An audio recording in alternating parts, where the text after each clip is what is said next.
Fala pessoal, tudo bem com vocês? O São Paulo joga mal, falha na defesa e perde por 1-0 para o São Lourenço na Argentina. Vai ter que reverter no Morumbi. Só que a fase não é boa, já são 4 jogos sem vencer. Eu pergunto, os reforços vão resolver o problema do tricolor? Chega mais, eu sou o Chico Garcia, inscreva-se no canal e vamos juntos!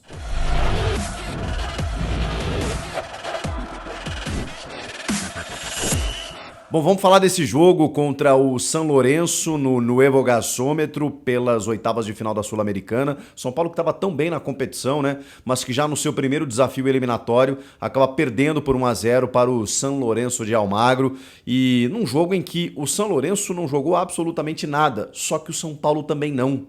O São Paulo teve mais de 70% de posse de bola e não conseguiu resultar em gol.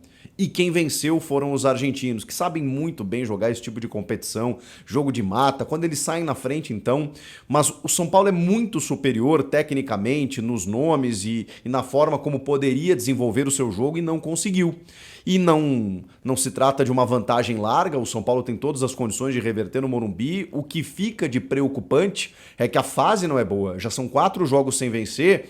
E o São Paulo está vivendo um momento tão legal, assim, com reforços que estão chegando, que vão colocar o time no outro patamar, o Rames Rodrigues e o Lucas Moura. A questão é o seguinte, e isso é o mais preocupante, eles não podem jogar essa fase da Sul-Americana. Não é uma questão de estarem em condições na semana que vem e poderem atuar. Não, eles não podem, não foram inscritos para essa fase. Então, se o São Paulo não avançar para as quartas, esses 2 reforços não vão jogar na Sula.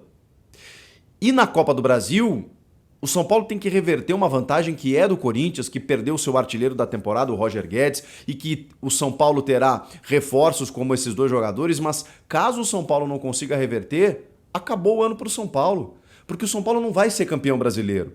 Ele não vai conseguir buscar o Botafogo, que nem o Flamengo, nem o Palmeiras, nem o Grêmio, nem esse pelotão que está ali atrás está conseguindo. Imaginem o São Paulo.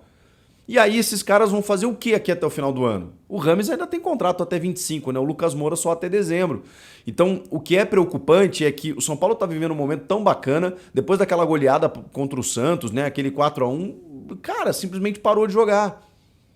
E aí é o meu questionamento, né? Será que o São Paulo vai conseguir reverter, vai conseguir dar uma volta por cima, não só nesse jogo de volta contra o São Lourenço, mas no jogo contra o Corinthians?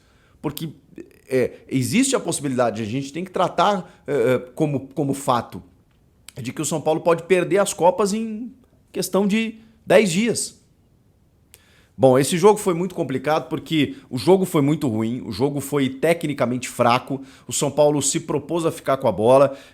Tem alguns jogadores que, cara, eu não consigo, eu não dou sorte talvez, eu não consigo ver um bom jogo do Rodrigo Nestor.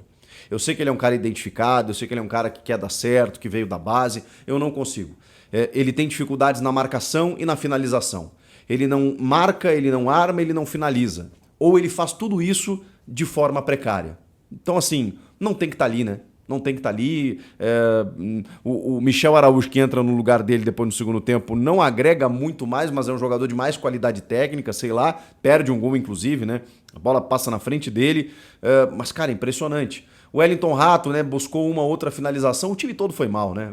Não adianta nem a gente individualizar aqui, embora eu esteja fazendo isso com o Rodrigo Nestor, mas a forma, a estratégia do Dorival, essa pressão contra um São Lourenço que tinha 3 zagueiros, linha de 5, mais volante e tudo mais, os caras estavam numa retranca. Para vocês terem uma ideia, o São Paulo foi jogar na casa do São Lourenço e o São Lourenço jogou a se defender, ou com uma estratégia de buscar uma escapada. Só que essa escapada deu certo. E numa falha defensiva, né? Pelo amor de Deus. O Arboleda, que é um baita de um zagueiro, tá procurando a bola até agora. Porque aí vem o levantamento pra área, ele olha, o cara dá assistência, o outro domina, chuta na frente do Rafael e ele fica aqui, ó.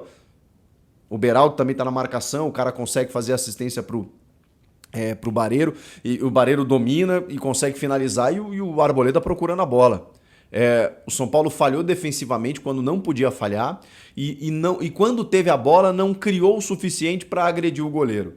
Então, assim, foi uma atuação muito ruim de um São Paulo que é melhor tecnicamente que o São Lourenço e deveria, pelo menos, ter voltado com um empate para resolver no Morumbi. Não é que não pode resolver na volta, não está proibido. O São Paulo tem condições de amassar esse São Lourenço na volta. Que vão usar essa estratégia defensiva de sair, e vai ser da mesma forma, mais até, né? O São Paulo vai ficar com a bola, os caras vão se retrancar, vão tentar uma escapada numa bola parada e tudo mais, e o São Paulo vai ter que usar o estádio a seu favor e aí resultar em gols, né?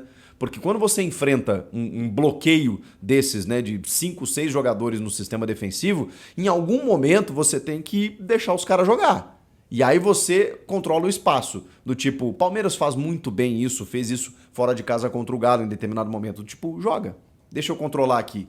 Aí, daqui a pouco a bola volta para você, você encontra o espaço. Porque se você ficar martelando no paredão, a coisa não acontece. E o São Paulo não percebeu isso, o Dorival não percebeu isso, e o São Paulo ficou martelando, martelando, martelando, nada acontecia, até que os caras numa escapada conseguiram o seu gol. Aqui no Morumbi, quinta-feira que vem, sem Rames, sem Lucas Moura, o São Paulo vai ter que jogar melhor. Jogar melhor do que jogou contra o Bahia, pô, foi um amasso, o Marcos Felipe foi o melhor em campo. Tá, mas cadê o resultado? Cadê o resultado? Contra o São Paulo, perdão, contra o Corinthians. O São Paulo também, a gente chega no cômputo, né, e fala assim, pô, o São Paulo no primeiro tempo jogou melhor, o São Paulo fez um bom jogo, resultado final, 2-1 Corinthians.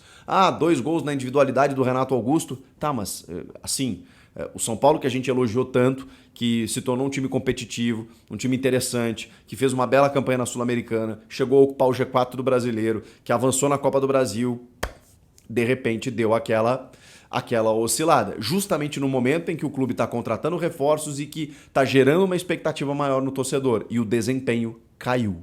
Então algumas situações precisam ser repensadas pelo Dorival Júnior para que os resultados venham, e aí o São Paulo consiga confirmar, pelo menos passando de fase, não sei se nas 2 Copas, né? Mas pelo menos em uma delas. Não sei, é óbvio que a Copa do Brasil é mais importante, mas na Sul-Americana o São Paulo tem uma grande chance de título, cara.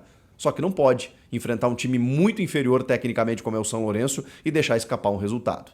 Porque aí, se o São Paulo não avança para as quartas, o Rames e o Lucas Moura sequer vão disputar a Sul-Americana. Então assim, o São Paulo que me decepcionou, foi frustrante com tudo que o São Paulo está vivendo, mais uma vez, 4º jogo sem vitória. Claro que tudo isso muda se o São Paulo reverte contra o Corinthians e chega na final da Copa do Brasil. É óbvio. Só que a questão é, qual a perspectiva disso acontecer com essa fase do time, com esse desempenho? Contra um Corinthians sem Roger Guedes e tudo mais, mas que tem uma vantagem. E o São Paulo jogando em casa. Vai precisar melhorar a confiança e precisa de uma vitória, né? Em algum momento, para chegar um pouco mais fortalecido para encarar o Corinthians no seu estádio. O que vocês acharam do jogo? Comentem aqui, inscreva-se no canal e eu volto na próxima. Tchau!